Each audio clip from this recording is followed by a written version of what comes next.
чацвер 1 жніўня. У эфіры Белсату кароткае выданне навінаў. Для вас працуе Александр Баразенко і вось галоўнае на гэты час. Адлік ідзе на гадзіны. Найбліжэйшым часам адбудзецца абмен зняволенымі паміж Расіяй, ЗША, Нямецчынай і Беларусю. Задзейнічаныя будуць і іншыя краіны. Пра гэта паведамляе шэраг замежных медыяў.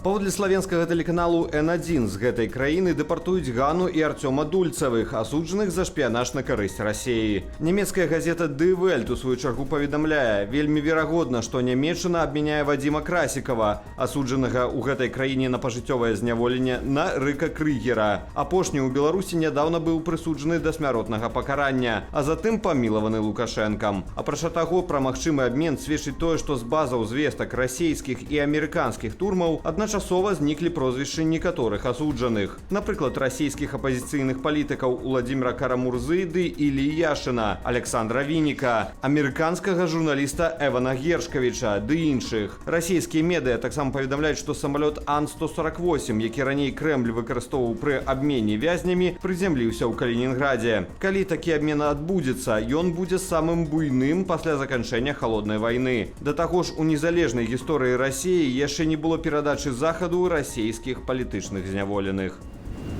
Валер Сахашчык заявіў пра выхад з аб'яднанага пераходнага кабінета. Пра гэтае рашэнне ён абвесціў у сваім тэлеграм-канале. Ён заявіў пра немагчымасць знайсці паразумення і адсутнасць усялякай дапамогі з боку кабінету.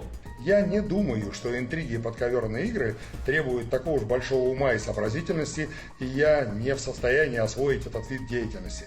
Но мне это не интересно, мне достаточно много лет, я много хорошего в жизни сделал до того, как стал членом кабинета, и надеюсь, что еще больше сделаю после того, как перестану быть членом кабинета. Поэтому я благодарю коллег по кабинету за 2 года совместной работы, благодарю Светлану Георгиевну, желаю всем удачи и объявляю о том, что больше я в кабинете не работаю. Скарачэнне колькасці занятых у эканоміцы Беларусі працягваецца. Беларускія прадпрыемствы за апошнія 6 месяцаў звольнілі на 37 тысяч чалавек больш, чым прынялі на працу. Паводле звестак Белстату, па выніках паўгоддзя працаўладкавання пераважае над звальненнем толькі ў горназдабыўной прамысловасці, паслугах часовага пражывання і сферах харчавання, інфармацыі і сувязі. Тым часам, паводле Еўразійскага банку развіцця, ў нашай краіне працягвае расці рэальны заробак, а гэта цісне на кошты, што можа паскорыць інфляцыю. Магілёўскіх журналістаў Еўгена Глушкова і Александра Сабалеўскага асудзілі на вялікія турэмныя тэрміны ў калоніі. Іх таксама абавязалі сплаціць буйныя сумы штрафаў. Паводле праабаронцаў, гэты так званы суддзя Дмітрый Крэнжыеўскі прызначыў Сабалеўскаму 4 гады калоніі агульнага рэжыму, а Глушкову 3 гады. Кожны з іх яшчэ заплаціць 8 тысяч рублёў штрафу. Александра Сабалеўскага затрымалі напрыканцы 2023 года. Еўгена Глушкова сёлета ў студзені. Іх прызналі вінаватымі нібыта ў стварэнні экстрэмісцкага фармавання і ўдзеле ў ім. Фігураваў у справе і ўдзел ва ўзброеным канфлікце. Праваабаронцам пакуль невядомыя падрабязнасці гэтай справы. У апошнія гады мужчыны не бралі ўдзел у журналісцкіх праектах. Беларуская праваабарончая супольнасць прызнала журналістаў палітвязнямі. Сітуацыя катастрафічная. Чарга транспарту на мяжы Беларусі з еўразвязам працягвае павялічвацца. Так, сёння на 11 гадзіну раніцы выезду з нашай краіны чакала больш за 2000 фураў. На пасажырскіх аўтамабільных пунктаў пропуску таксама фіксуюцца вялязарныя чэргі. Паводле памежнага камітэту на выезд з Беларусі перад літоўскімі пераходамі Мядзінінка і Каменны Лог і Шальчынінка і Беняконі чакала амаль 500 легкавых аўтамабіляў. Пры гэтым за гадзіну кантроль праходзіць меней за 10 аўтаў. На мяжы з Польшай у пункце пропуску Берасце-Тэрэсполь у чарзе стаяць ажно 400 легкавікоў і 60 аўтобусаў. Ад сённяшняга дня праз тэхнічныя праблемы прыпыніла сваю працу наша інтэрнэт-старонка belsat.eu.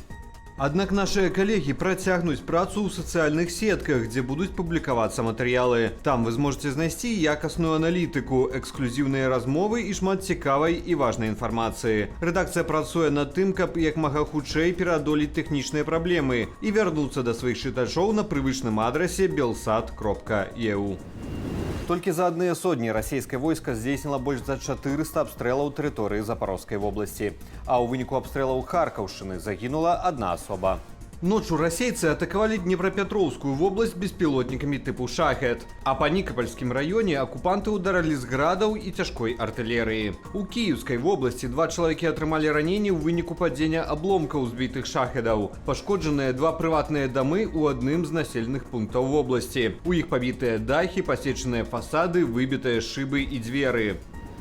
Одним з пацярпелых у выніку атакі дронаў на Кіўшчыну стаўся расійскі апазіцыянер Ілля Панамароў. Беспілотнік узарваўся за некалькі метраў ад дзвярэй ягонага дому. Палітык атрымаў шматлікія аскепкавыя раненні, аднак ягонаму жыццю нічога не пагражае. Гэтую інфармацыю нашым журналістам пацвердзіў сам Панамароў. Палітык адзначае, што ў ягоны дом білі мэтанакіравана і называе гэта нестандартную спробай яго забіць. Адзначу, што падчас масіраванай атакі напярэдадні на ўчастак Панамарова ўжо прыляталі 3 дроны, аднак тады іх знішчылі сілы СПА.